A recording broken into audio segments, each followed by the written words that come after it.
Imagine a gift so potent that it feels like a superpower. As an empath, you can perceive the subtlest tremors of emotion in others. An unspoken sigh in a crowded room, the faint panic behind a forced smile. You wear this sensitivity like armor, believing it shields you from the world's harshest wounds.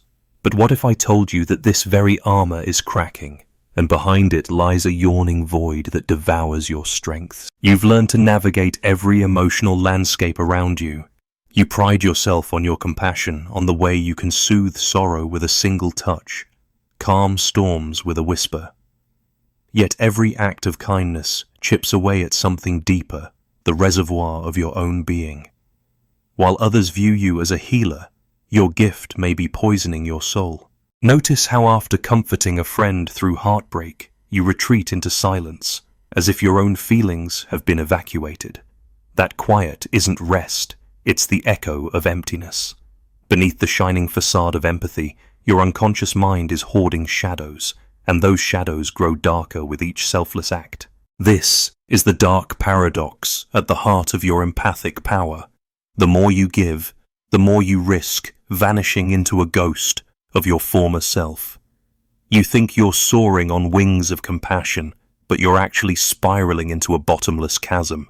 Have you ever wondered why, despite your outward generosity, you sometimes feel hollow? Why the world's pain becomes your private prison? Why moments of joy are punctured by an inexplicable dread? The answer lies buried in the depths of your unconscious, a realm. Carl Jung warned us about a secret warning that empaths often ignore your inner power, masks, a dark void hungry for acknowledgement. This is your moment of reckoning. What you need now is to listen to that warning before the void consumes you entirely. You're the silent orchestra conductor of emotions, sensing every discordant note in the hearts around you.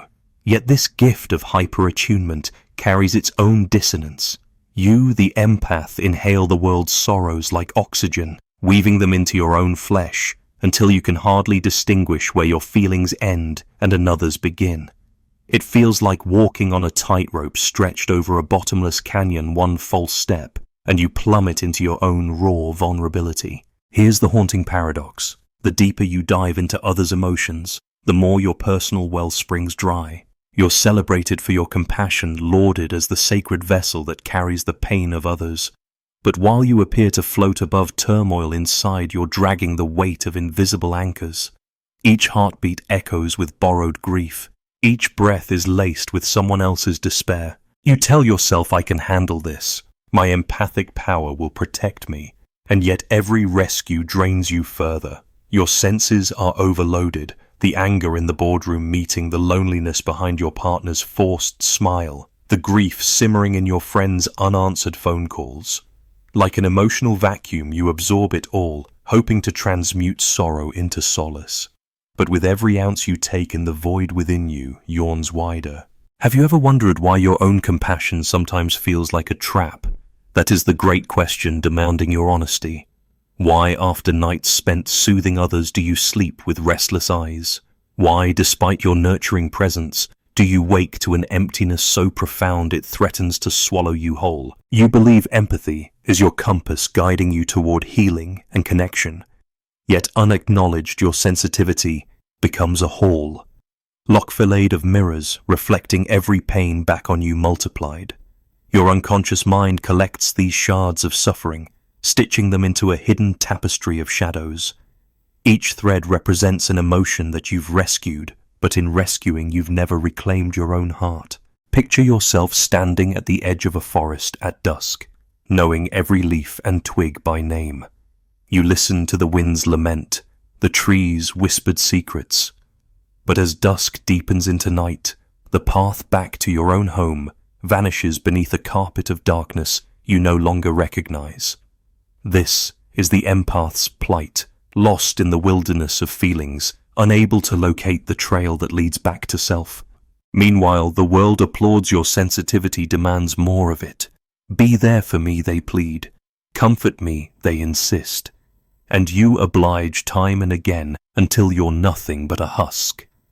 The hero's mantle grows heavy on your shoulders, a cloak woven from countless unprocessed emotions. The truth Carl Jung hints at, though seldom uttered outright, is that this very cloak conceals the void, a shadow realm, where unintegrated emotions fester, corrupting your inner sanctuary. You see your power as a gift, but until you brave that shadow, it remains a double-edged sword slicing into your own vitality every time you wield it. This paradox stalks you each day, your empathic brilliance lighting the world's dark corners while your own inner light dims. And that tension, this clash between savior and sacrifice, is where transformation begins, now that you've glimpsed the shadow veiled by your superpower. Prepare to confront the first glimpse of true danger, the tale of an empath whose unconscious mind betrayed them utterly. The story that follows will show you exactly how the void can take root, and how it can almost destroy what you value most, your own soul. You meet her on a rainy autumn evening, the sky a slate-grey canvas where each drop seems to carry a secret sorrow. Let's call her Lily. From the moment you first encounter Lily, you sense her empathic brilliance, the way her eyes flicker with unspoken understanding. When a stranger sobs on the bus, the gentle tremor in her voice as she listens to a co-worker's grief over a lost parent. You admire her, after all. Who wouldn't be drawn to an empath whose compassion feels boundless? But there is a tremor beneath her calm exterior, a widening crack in the foundation of her psyche that you might miss if you only see her kindness. Lily's story begins in early childhood, when she discovered she could predict others' emotions before they spoke a single word. At age 7, she comforted her crumbling mother after a bitter fight with her father, absorbing the tension in the air and offering solace before a single tear fell. By adolescence, Lily's gift was so acute, she could navigate her friends' chaotic feelings. As if reading a map, she soothed angry classmates, diffused jealous rivalries, and consoled the lonely.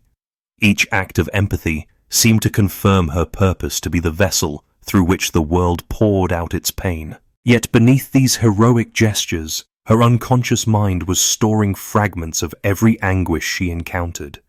Every time Lily quieted someone's stormy heart, she tucked away a piece of thunder. When she cooled her friend's fevered tears over a breakup, she pocketed the ache in a shadowy recess of her own soul. Those unprocessed shards began to pile up like broken mirror fragments in her psyche, reflecting countless versions of sorrow back at her, multiplying in complexity and volume. By the time Lily reached adulthood, that reservoir of unintegrated pain resembled a subterranean lake of darkness. She moved to a bustling city for university, thrilled by the anonymity and new connections.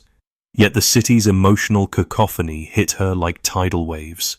She worked part-time at a psychiatric helpline, an empath's dream job, listening to callers' deepest fears at ungodly hours. She prided herself on offering empathy without judgment, until she found herself weeping uncontrollably between calls, unable to distinguish her own tears from those she'd absorbed. In her first serious relationship, Lily believed her empathic gift would forge an unbreakable bond. But when her partner withheld affection, her unconscious shadows surged. She interpreted every silence as rejection, every diverted gaze as abandonment. She tiptoed around his moods, second-guessing his every utterance, as though his faintest frown were a personal indictment. The more she tried to heal his inner wounds, the more her own sense of self unraveled. You recognize this pattern in rescuing others. An empath often neglects the rescue of self. Despite mounting inner turmoil, Lily refused to acknowledge the void growing within her. She told herself that if she just listened harder, if she just loved deeper, she could stave off the emptiness. But you know how this story unfolds. A dam can hold back rising waters only for so long. One evening, exhausted and wired from hours of helpline calls, Lily collapsed in tears, sobbing over a caller's story of loss, not her own, but indistinguishable from her own pain. Her unconscious shadows had draped themselves over her chest like a heavy curtain, blocking out every beam of hope. Her breaking point came unexpectedly. During a university seminar on Jungian psychology, Lily sat enthralled, As the professor quoted Jung on the shadow, "Until you make the unconscious conscious, it will direct your life and you will call it fate." For the first time, she realized that the swirling emotional whirlpool she'd been drowning in was not fate. It was her own unacknowledged shadow speaking through the voices she'd collected. You feel the weight of that revelation. To confront the deepest darkness within you, must first recognize it as your own.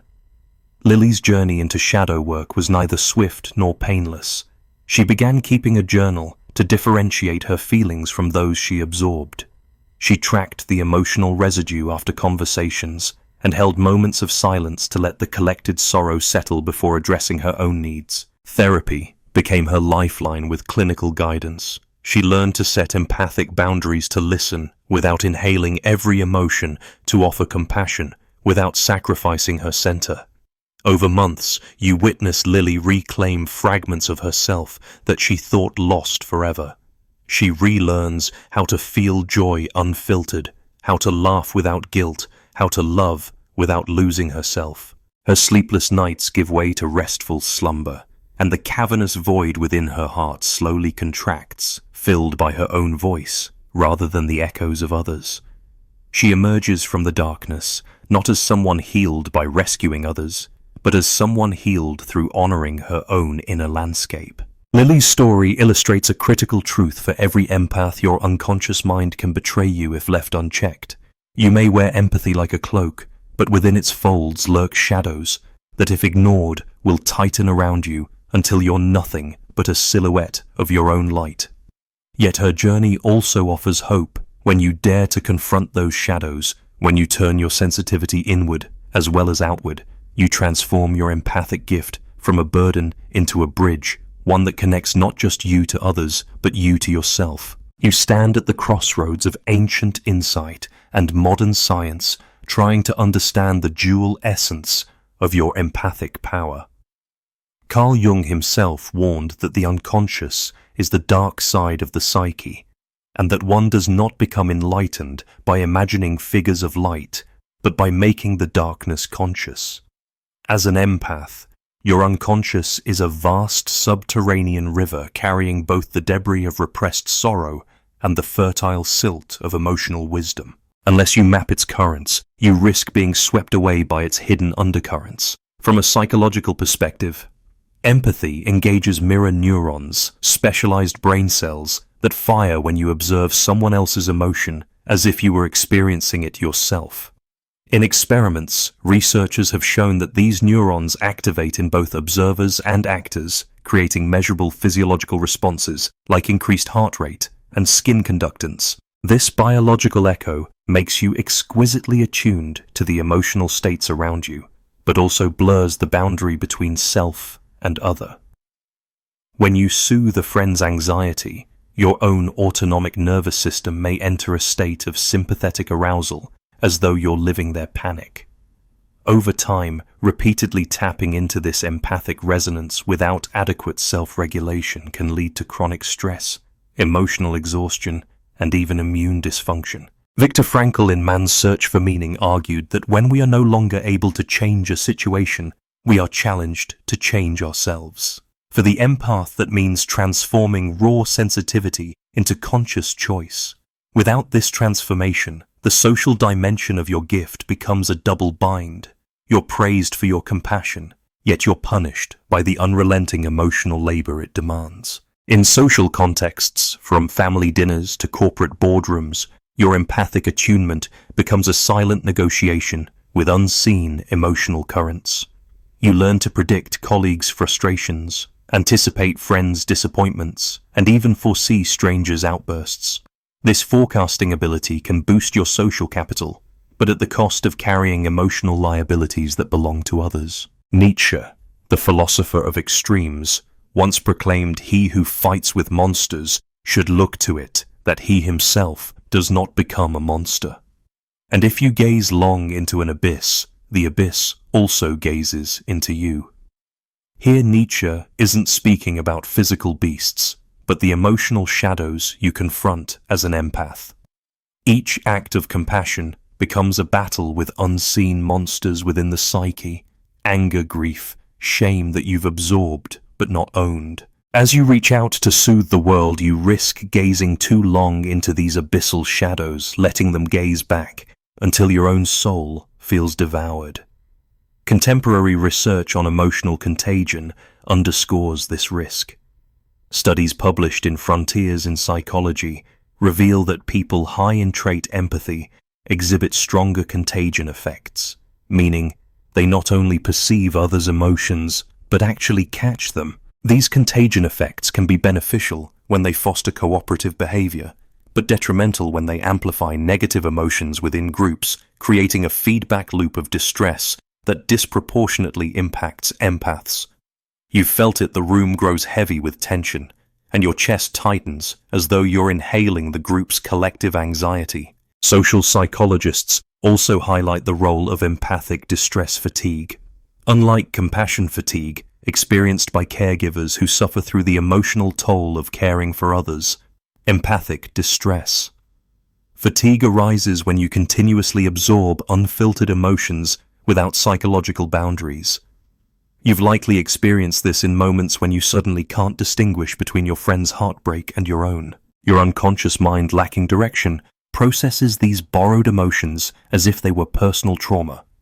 Over time, this unresolved trauma packs itself into your shadow, manifesting as unexplained irritability, sudden mood swings, or even psychosomatic symptoms like migraines and stomach aches. Carl Jung's concept of shadow work offers the path forward. He taught that the shadow encompasses all traits you've disowned, strengths you've neglected, and wounds you've buried.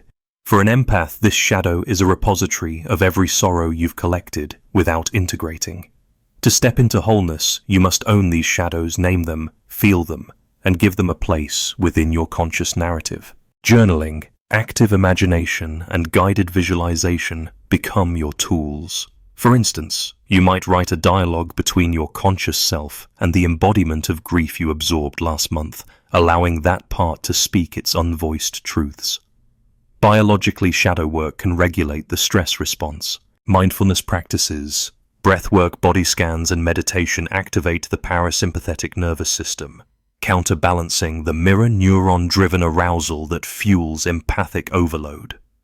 Neuroscientists have demonstrated that regular mindfulness can increase gray matter density in the anterior cingulate cortex, the part of your brain involved in self-regulation and emotional control. In plain terms, these practices help you distinguish the boundaries between your emotions and those you perceive in others, reinforcing the walls of your psychic container.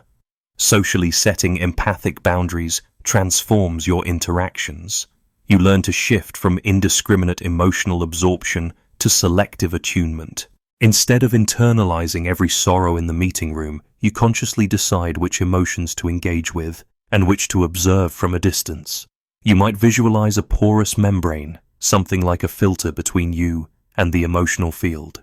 This filter allows compassion to flow through your conscious self, to support others while diverting the residual emotional charge into a neutral space where it can be quietly processed. Your inner power, therefore, is not diminished by boundaries. It is magnified. When you integrate your shadows, you're no longer a vessel leaking sorrow into your core. You become a lighthouse channeling empathy with clarity and purpose. As Jung said, the privilege of a lifetime is to become who you truly are. For you, the empath, this privilege means embracing the darkness within, naming it, and letting its pain refine rather than destroy. You've tiptoed around the edges of your own psyche for so long, you might not even recognize the damage accumulating in the darkness.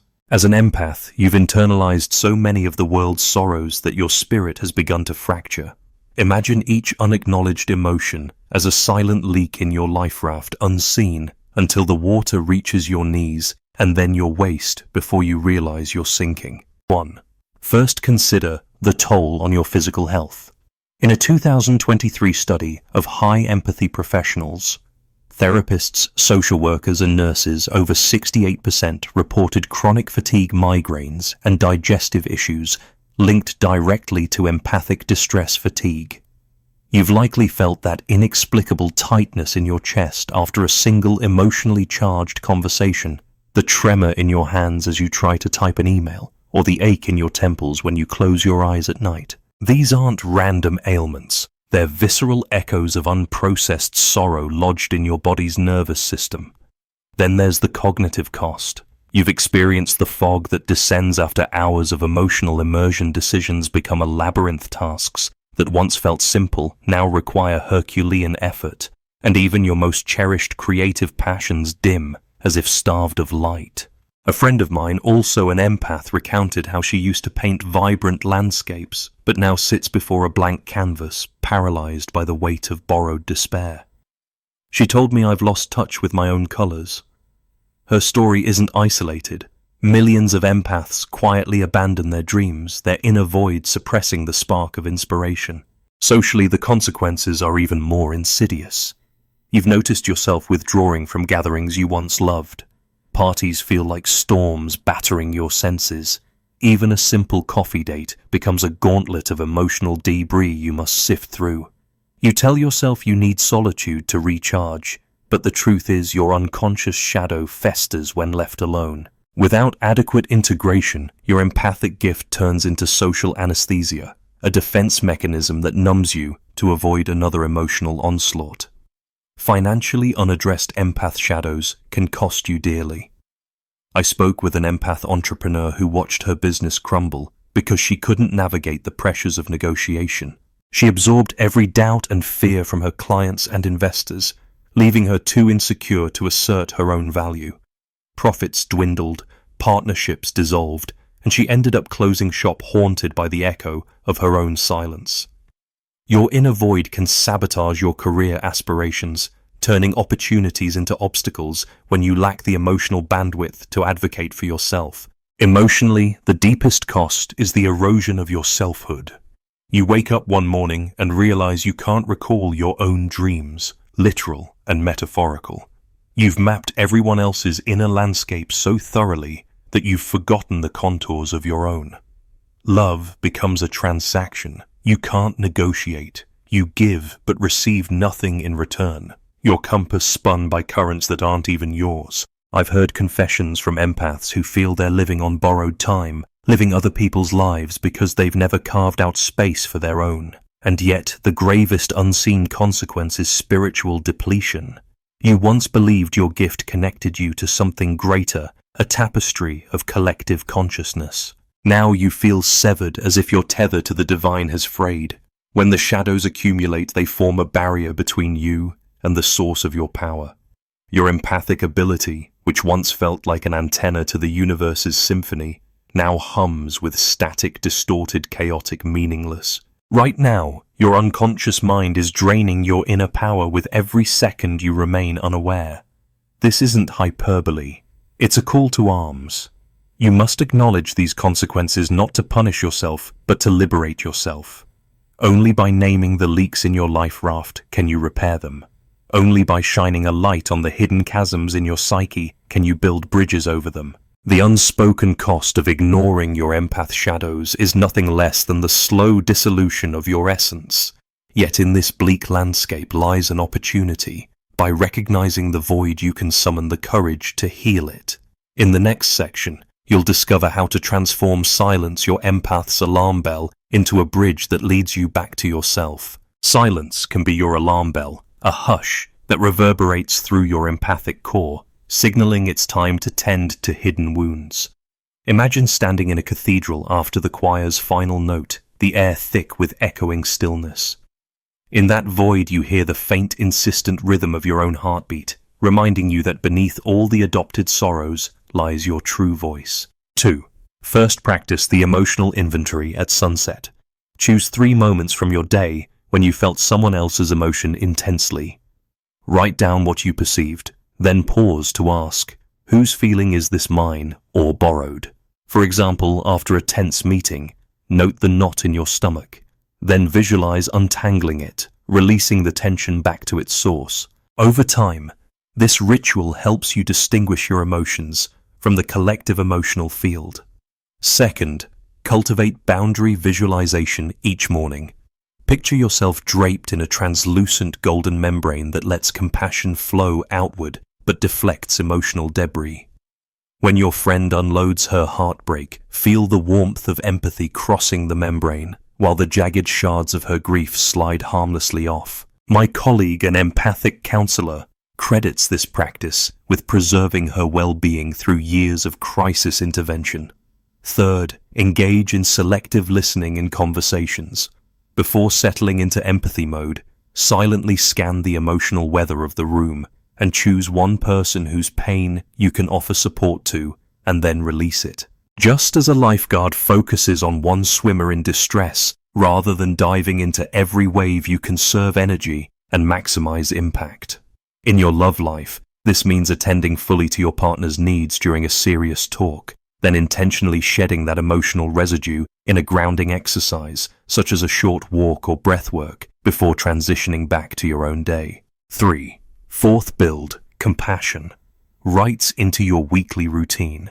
Dedicate an hour to service that replenishes rather than depletes you, like mentoring a young artist, leading a mindful walking group, or volunteering at an animal shelter.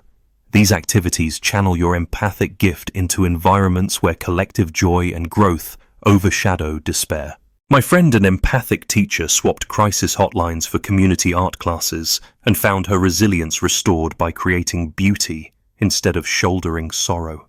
Fifth, establish shadow journaling under the moon's glow. Once a week, sit in quiet reflection and invite the unconscious to speak. Begin with darkness. What have you brought me this week? Then let any imagery, words, or sensations flow onto the page. You might sketch, write a dialogue, or record a poem.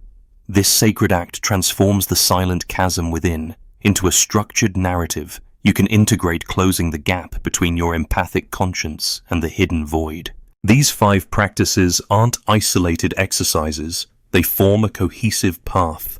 You begin each day by strengthening your boundaries with visualization, then navigate the day with selective listening and emotional inventory that sharpen your self-awareness. Weekly, you honor your shadows through journaling, and you reset your empathic compass through compassion rites, service that fuels your soul rather than emptying it. By turning silence into an empath's bridge, you no longer fear the hush after a storm of emotions. That quiet becomes sacred space where you realign with yourself, not an echo chamber of other people's pain. When you practice these strategies consistently, you'll notice a profound shift. Your inner reservoir fills with your own vitality rather than drained sorrow. Now, armed with these metaphor-rich actions, you're ready to step into the ultimate truth of your empathic journey. What chills you to the spine and what ignites your rebirth.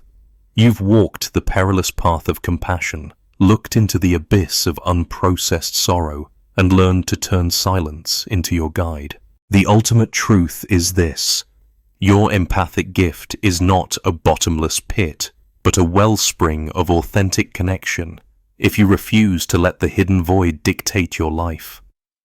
When you name your shadows, set empathic boundaries, and honor your own inner voice, you reclaim power that no one else can touch. Imagine your heart as a lantern in the darkness. Without tending the wick, it flickers weakly, unable to illuminate the world.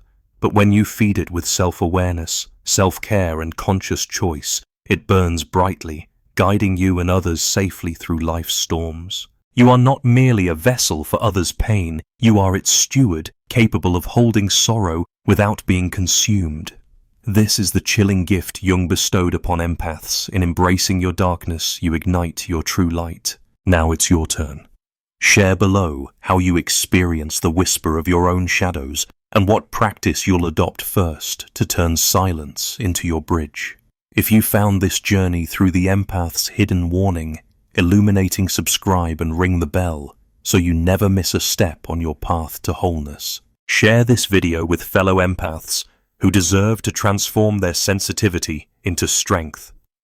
Join our community, comment, "I'm ready," if you'll stand guard at the edge of your abyss and choose to dive into your own heart. Follow us for guided meditations, shadow work exercises and stories like Lily's that remind you you are not alone in the darkness. Together we'll walk toward the light, hand in hand, lanterns ablaze. Thank you for being here. Until next time, May your compassion be a bridge, not a barrier to your most powerful self.